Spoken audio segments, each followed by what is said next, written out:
4 नवरात्र याद है ना सबको, बताए थे कौन कौन से? चैत्र वाले वसंत में आते हैं जो, आश्विन वाले जो अभी अभी गए हैं असोज के महीने में शरद ऋतु में आते हैं, और तीसरे जो है आषाढ़ में आते हैं शुक्ल पक्ष, और माघ में माघ शुक्ल पक्ष में। ये 4 नवरात्र हैं। इन 4 नवरात्रों में से 2 प्रकट हैं और 2 नवरात्र गुप्त नवरात्र हैं। सभी मनुष्य भगवती महामाया का गुणगान करने लगे। जन्मेजय जी बोले, नवरात्रे तु संप्राप्ते किम कर्तव्यम द्विजोत्तमः, विधानम विधिवत ब्रूहि शरत्काले विशेषतः। हे महाराज, हे गुरुदेव, हे व्यास जी, अभी अभी आपने नवरात्र के बारे में चर्चा की, तो मैंने सुना है कि सभी नवरात्रों में जो सबसे श्रेष्ठ नवरात्र हैं वो शारदीय नवरात्र है। ऐसे तो चारों नवरात्रों का समान महत्व है, लेकिन उनमें से भी यदि विशेष किसी नवरात्र को माना जाए तो वो शारदीय नवरात्र है। असोज के महीने जो आते हैं, जिसमें विजयादशमी के दिन दशहरा भी हम लोग मनाते हैं। तो महाराज, हे व्यास जी, हमको नवरात्र के बारे में बताइए। नवरात्र में व्रत कैसे करना चाहिए और किस प्रकार भगवती की उपासना करनी चाहिए। सभी लोग ध्यान पूर्वक सुने, क्योंकि इस नवरात्र के व्रत को हम सब लोग करते हैं। विधि किस प्रकार जन्मेजय जी को व्यास जी ने बताई है, वो विधि हम श्रवण कर रहे हैं। व्यास जी बोले, शरद काले विशेषेण कर्तव्यम विधि पूर्वकम। ऐसे तो चारों नवरात्र श्रेष्ठ हैं, लेकिन हे जन्मेजय, ये जो शरद काल में, शरद ऋतु में जो नवरात्र आते हैं, इनमें विशेष विधि पूर्वक भगवती की पूजा करके भगवती को प्रसन्न किया जा सकता है। ये जो 2 नवरात्र जिनको प्रकट नवरात्र कहा, कौन कौन से? एक बसंत के और एक शरद के, यानी चैत्र और अश्विन वाले। ये जो 2 ऋतुएं हैं, इनको यमदृष्टा कहा जाता है। इन समयों में अनेक रोग हो जाते हैं। आपने देखा होगा, इस समय भी जब महामारी बढ़ी तो चैत्र में अप्रैल के टाइम पर बहुत बढ़ गई थी, है ना? तो ये दोनों नवरात्र, इस समय बहुत सारे रोग आते हैं इस समय, शरद ऋतु में और बसंत ऋतु में। इसलिए इन दोनों ऋतुओं में खान पान का बड़ा ध्यान रखना चाहिए। व्यास जी कह रहे हैं, द्वावेव सुमहाघोरा ऋतु रोग करौ नृणाम, वसंत शरदावेव सर्वनाश करावुभौ। ये जो दोनों ऋतुएं हैं, बसंत ऋतु और शरद ऋतु, ये मनुष्यों में रोग उत्पन्न करने वाली है। इसलिए इन ऋतुओं में बहुत सावधानी पूर्वक खान पान आदि का व्यवहार करना चाहिए, और हमारे में कोई रोग ना आए, कोई शोक ना आए। उपसर्गान शेषास्तु महामारी समुद्भवान तथा त्रिविध उत्पातन महात्म्यम समयीन मम। भगवती ने स्वयं कहा है, कैसा ही रोग हो, कैसी भी महामारी आ जाए, कैसे भी उपसर्ग हो जाए, उपसर्ग माने विघ्न, कैसे भी विघ्न आए, तो मेरे महात्म्य को श्रवण करो। महात्म्य माने भगवती के चरित्रों को सुनो। यह जो सप्तशती है, चंडी पाठ है, उस पाठ को श्रवण करो, पढ़ो। इससे क्या होगा? ये सारे आदि व्याधि समय समाप्त हो जाएंगे, नष्ट होंगे। इसलिए विधि पूर्वक इन नवरात्रों में निराहार रह करके चंडिका पूजनम मुधई, भगवती चंडिका का पूजन करना चाहिए। चैत्राश्विने शुभे मासे भक्ति पूर्वम नराधिप, अमावस्यां च संप्राप्य संभारम कल्पयेत् शुभम।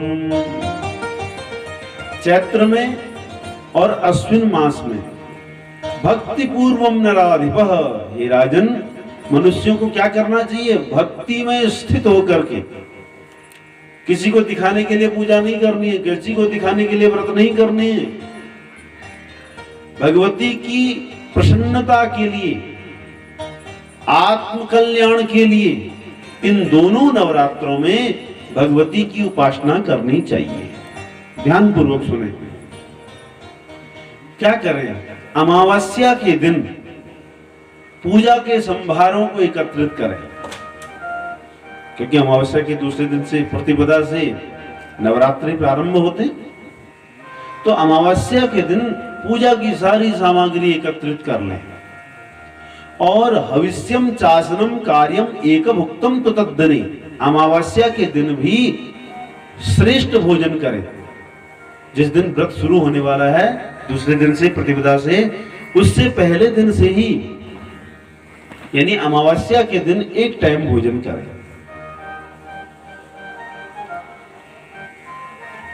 और मंडपस्तु प्रकृतव्य समेदेशी शुभ स्थले, और अपने घर के अंदर या घर के बाहर जहां भी यज्ञ करना चाहते हैं या पूजा करना चाहते हैं, तो श्रेष्ठ स्थान पर भगवती के लिए एक मंडप का निर्माण करें, मंडप बनाएं।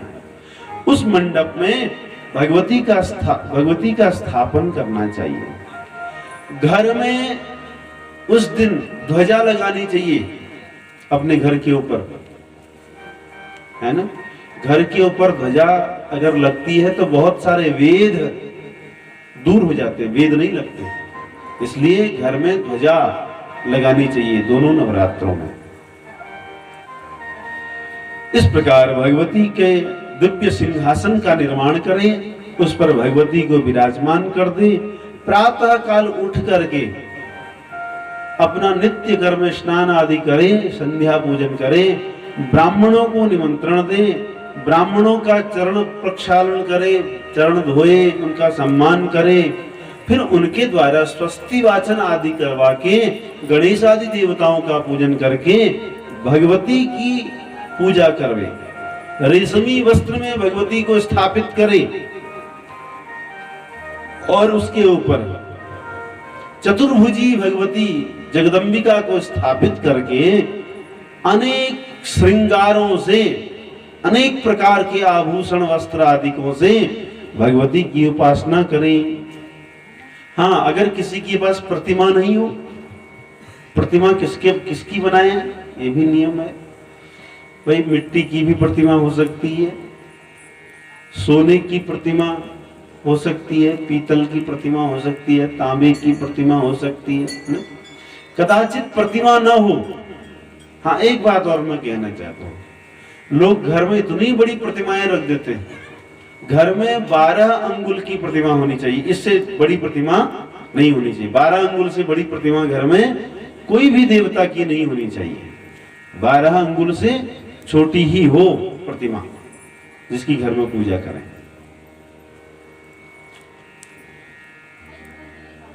तो अगर प्रतिमा न हो तब क्या करें? अर्चा भावे तथा यंत्रम नवार्ण मंत्र संयुतम स्थापयेत् पीठ पूजार्थम कलशम तत्र पार्श्वतः।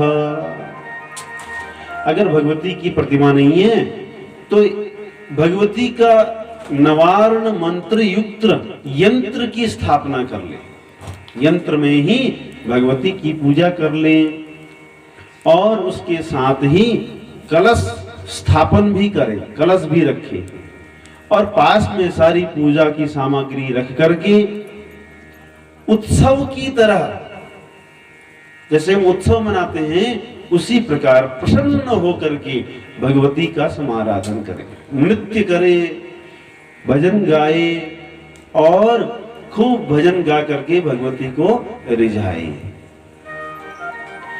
अनेक अनेक प्रकार के धूप से भगवती को सुवासित करना चाहिए। भगवती को सुंदर सुंदर पुष्प, कनेर का पुष्प, गुड़हल का पुष्प बड़ा पसंद है। इस प्रकार के श्रेष्ठ पुष्पों को से भगवती का अर्चन करें, सुगंधित द्रव्यों से भगवती का समाराधन करें। भगवती को सुगंध भी बड़ी प्रिय है, लाल वस्त्र भगवती को बड़े प्रिय हैं। नाना प्रकार के फल नारियल, नींबू, दाड़िम, केला, नारंगी और बिल्व फल आदि भगवती को बड़े प्रिय हैं। ये भगवती को अर्पण करें, अन्न का नैवेद्य अर्पण करें और भगवती को बलि भी प्रदान करें। जैसी जिसकी परंपरा है वैसी बलि भगवती को प्रदान करें। इस प्रकार विधिवत भगवती का पूजन करें और कन्याओं का रोज पूजन करें। पूरे नवरात्र पूर्वक कन्याओं का पूजन भी करें। नित्यम भूमौ च शयनम कुमारीणां च पूजनम वस्त्रालंकरणैर् दिव्यै भोजनैश्च सुधामयी। भूमि पर शयन करें इन दिनों और कुमारियों का पूजन करें, कुमारिकाओं का पूजन करें। उन कुमारिकाओं को या तो रोज एक कुमारी का पूजन करें, रोज एक कन्या का पूजन करें या वृद्धि क्रम से पूजन करें। पहले दिन पहली एक कन्या, दूसरे दिन 2 कन्याएं, तीसरे दिन 3 कन्या, चौथे दिन 4 कन्या, 5वें दिन 5 कन्या, छठे दिन 6, इस प्रकार 9वें दिन 9 कन्याओं का विधिवत पूजन करना चाहिए। या रोज एक एक कन्या का भी पूजन कर सकते हैं, लेकिन जरूर करना चाहिए। और दूसरी बात, धन में इस यज्ञ में धन की कृपणता नहीं करनी चाहिए, कंजूसी नहीं करनी चाहिए। विभवस्यानुसारेण कर्तव्यम पूजनम किल वित्तशाठ्यम न कर्तव्यम राजशक्तिमखे सदा। भगवती की पूजा में धन की कमी नहीं होनी चाहिए। विस्तार पूर्वक भगवती की पूजा करें। जिसके पास जितना धन है, इसका मतलब ये नहीं कि कर्जा लेकर के पूजा करें। जिसके पास जितना धन, विभवास्यानुसारेण, जिसके पास जैसा वैभव है उस वैभव के अनुसार ज्यादा से ज्यादा वैभव से भगवती की पूजा करनी चाहिए। अब बता रहे हैं कि कैसी कन्या का पूजन करना चाहिए, ये भी ध्यान से सुन लीजिए, क्योंकि सब लोग नहीं जानते इस विषय में। 1 वर्षान कर्तव्या कन्या पूजा विधो नृप परमज्ञात भोगानाम गंधादीनाम च बालिका। 1 वर्ष की कन्या का पूजन नहीं करना चाहिए, क्योंकि वो स्वाद को नहीं जानती है और पूजा को समझ भी नहीं पाती है। गंध आदि की जानकारी उसको नहीं होती है, इसलिए 1 वर्ष की कन्या का पूजन नहीं किया जाता। कुमारिका तुषा प्रोक्ता 2 वर्षाया भवेदिह त्रिमूर्तिश्च त्रिवर्षा च कल्याणी चतुरब्दिका। जो 2 वर्ष की हो गई है ऐसी कन्या को कुमारी कन्या कहा है। इनके नाम भी हैं। 2 वर्ष से लेकर के 10 वर्ष तक की कन्या का पूजन करना चाहिए। तो जो 2 वर्ष की कन्या है उसका नाम कुमारी है। जो 3 वर्ष की कन्या है उसका नाम त्रिमूर्ति है। जो 4 वर्ष की कन्या है उसका नाम कल्याणी है। जो 5 वर्ष की कन्या है उसका नाम रोहिणी है। 6 वर्ष की कन्या का नाम कालिका है। 7 वर्ष की कन्या का नाम चंडिका है।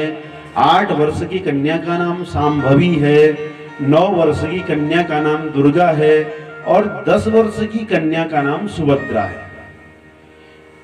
2 वर्ष से लेकर के 10 वर्ष की कन्या तक का पूजन करना चाहिए। इससे ऊपर की अवस्था की कन्या का पूजन नहीं करना चाहिए।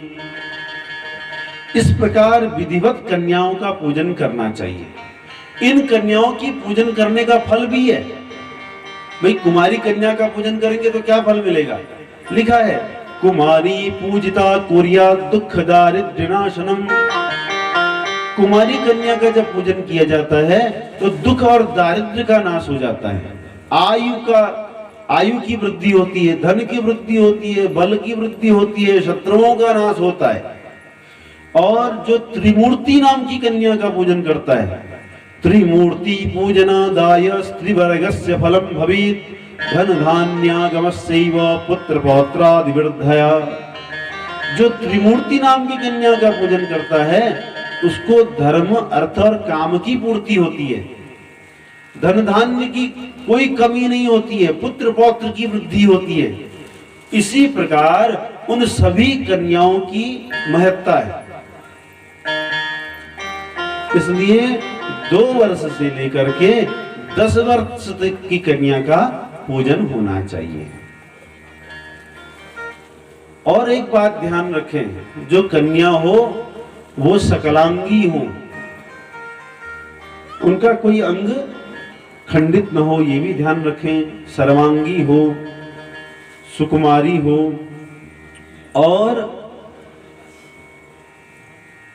और एक बात है, जो ब्राह्मण है वो ब्राह्मणी कन्याओं का पूजन करें। अपने वर्ण की कन्या को श्रेष्ठ माना गया है। ब्राह्मणों के लिए ब्राह्मण और क्षत्रियों के लिए क्षत्रिय, वैश्य के लिए वैश्य और शूद्र के लिए शूद्र। कदाचित इनको ये कन्याएं न मिली तो ब्राह्मण के लिए तो ब्राह्मण के अलावा और दूसरी कन्याओं का पूजन निषेध का है, लेकिन क्षत्रिय वो ब्राह्मण और क्षत्रिय दोनों कन्याओं का पूजन कर सकते हैं। वैश्य ब्राह्मण, क्षत्रिय और वैश्य तीनों वर्णों की कन्याओं का पूजन कर सकते हैं। और शूद्र चारों वर्णों की कन्याओं का पूजन कर सकते हैं। ब्राह्मण, क्षत्रिय, वैश्य, शूद्र चारों कन्याओं का पूजन वो कर सकते हैं। तो इस प्रकार भगवती का पूजन करना चाहिए। अष्टमी को भगवती की पूजा करने से भगवती विशेष प्रसन्न होती है। इसलिए ततो अष्टम्यां विशेषेण कर्तव्यं पूजनम सदा नाना विधोपहारेश्च गंधमाल्यानुलेपने। अष्टमी के दिन विधिवत भगवती की पूजा करनी चाहिए। इसलिए पूरे नवरात्र भर उपवास करना चाहिए।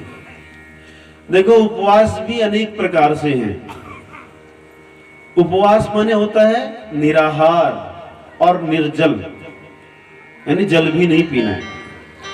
जल कब पीना है? जब बहुत ज्यादा प्यास लगे तब जाकर के जल पीना है, इसको कहते हैं उपवास। दूसरा व्रत होता है फलाहार।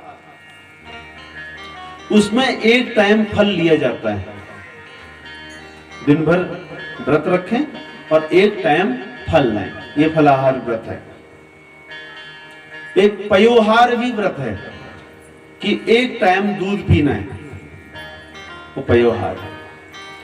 और एक भुक्त भी व्रत होता है, जैसे दिन भर व्रत करें और शाम को एक टाइम भोजन कर लें।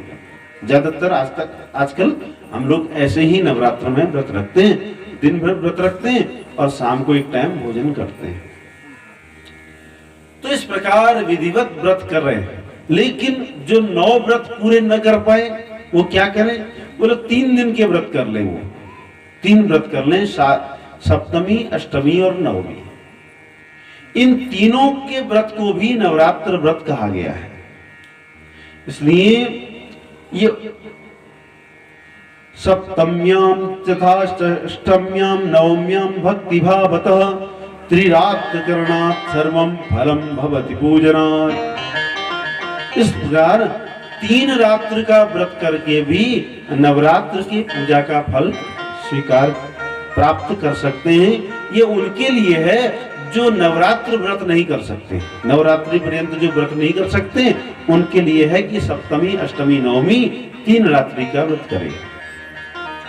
तो इस प्रकार विधिवत पूजन करने से, हवन करने से, कुमारी पूजन करने से, ब्राह्मण पूजन करने से नवरात्र व्रत संपन्न होता है।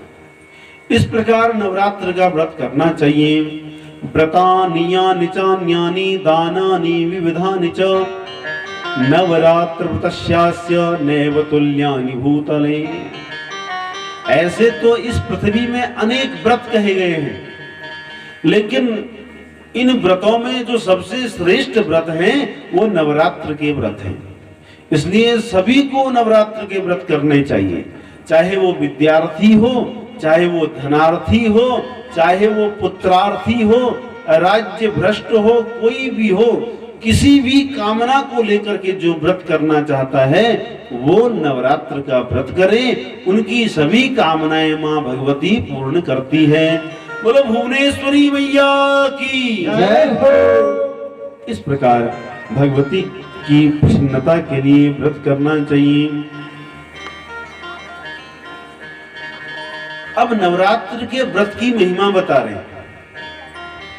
पुरा कश्चिद् वणिक् दीनो धनहीनः सुदुःखितः कुटुम्बी चाभवत् कश्चित् कौसले नृपसत्तमः। एक सुशील नाम का कोई वैश्य था। तो ये अपने परिवार के साथ रहता था। इसका पूरा परिवार इसके साथ, इसकी अनेक संतान थी, लेकिन घर में अन्न और धन की बड़ी कमी थी। कई दिन तो ऐसे हो जाते हैं कि शाम को भोजन बनाने के लिए अन्न ही नहीं है, तो बहुत दुखी रहते। परिवार का पालन पोषण बड़ी मुश्किल से होता। हमेशा धर्म में स्थिर रहता था ये सुशील, धर्म में स्थिर रहता था, शांत रहता था, सदाचारी था, सत्यवादी था, कभी भी क्रोध नहीं करता, देवताओं का पूजन करने वाला, भगवान का पूजन करने वाला, अभिमान रहित निरभिमानी सुशील था। प्रतिदिन देवताओं की पूजा करता, पितरों का सम्मान करता, अतिथियों का सम्मान करता। इस प्रकार बहुत समय बीतने पर गुणों के कारण उसका नाम सुशील ही पड़ गया। सब लोग सुशील कहने लगे, क्योंकि जैसा नाम वैसा ही गुण, जैसे गुण वैसा ही नाम। एक दिन बहुत दुखी होकर के उस सुशील नाम के वैश्य ने एक ब्राह्मण से पूछा, भो भूदेव कृपां कृत्वा वदस्वाद्य महामते कथं दारिद्र्यनाशं स्याद् इति मे निश्चयेन वै। बोले, हे ब्राह्मण देवता, ये बताइए कि मेरी ये निर्धनता दूर कैसे होगी। हमारे घर में रात्रि में भोजन बनाने के लिए कई बार अन्न नहीं होता। मैं बहुत दुखी हूं, कोई ऐसा उपाय बताइए। मुझे ज्यादा धन नहीं चाहिए, ज्यादा धन की कामना नहीं है, लेकिन इतना तो हो कम से कम जिससे अपना घर परिवार आराम से चल जाए। इतना धन तो हो। मेरे पुत्र पुत्री भोजन के लिए दुखी रहते हैं, मेरे घर में इतना भी अन्न नहीं है कि उनको पेट भर के भोजन कराया जा सके, इतना अन्न भी नहीं है। और अब देखो, मेरी पुत्री विवाह योग्य भी हो गई है और पास में धन नहीं है, मैं अपनी पुत्री का विवाह कैसे करूं। इसलिए यदि कोई ऐसा जप तप व्रत मंत्र आदि कोई हो, वो हमको बताए, जिससे मेरा कल्याण हो जाएगा। व्यास जी जन्मेजय जी को बता रहे हैं। और वो ब्राह्मण वैश्य से बोले, ब्राह्मण बोले कि हे वैश्य, वैश्यवर्य कुरस्वाद्य नवरात्र व्रतम शुभम भोजनम भगवत्याश्च हवनम भोजनम तथा।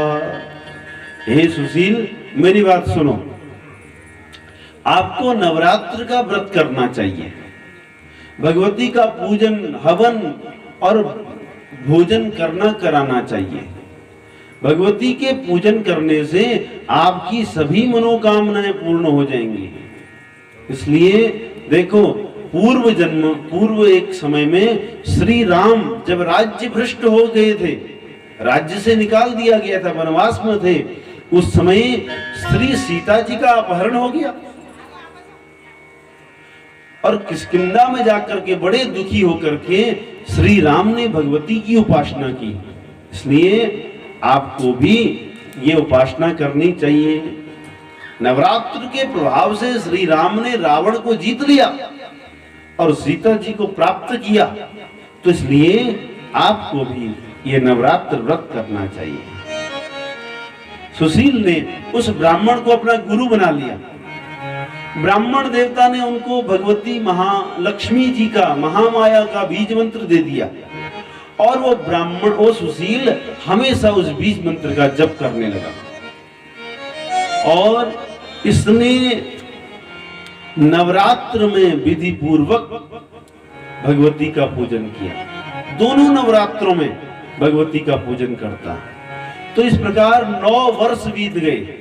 9 वर्ष नवमे वत्सरे वत्सरान्ते तो महाष्टम्यां महेश्वरी अर्धरात्रे तु संजाते प्रत्यक्षं दर्शनं ददौ। नवे साल में जब ये भगवती की उपासना कर रहा था तो अष्टमी की रात्रि को भगवती ने इसको दर्शन दिया और दर्शन दे करके अनेक प्रकार से वरदान इसको दिए और ये कृतकृत्य हो गया, सब धन धान्य से परिपूर्ण हो गया। इसलिए सबको नवरात्र का व्रत करना चाहिए। नवरात्र के व्रत करने से भगवती महामाया प्रसन्न हो जाती हैं। व्रत करें,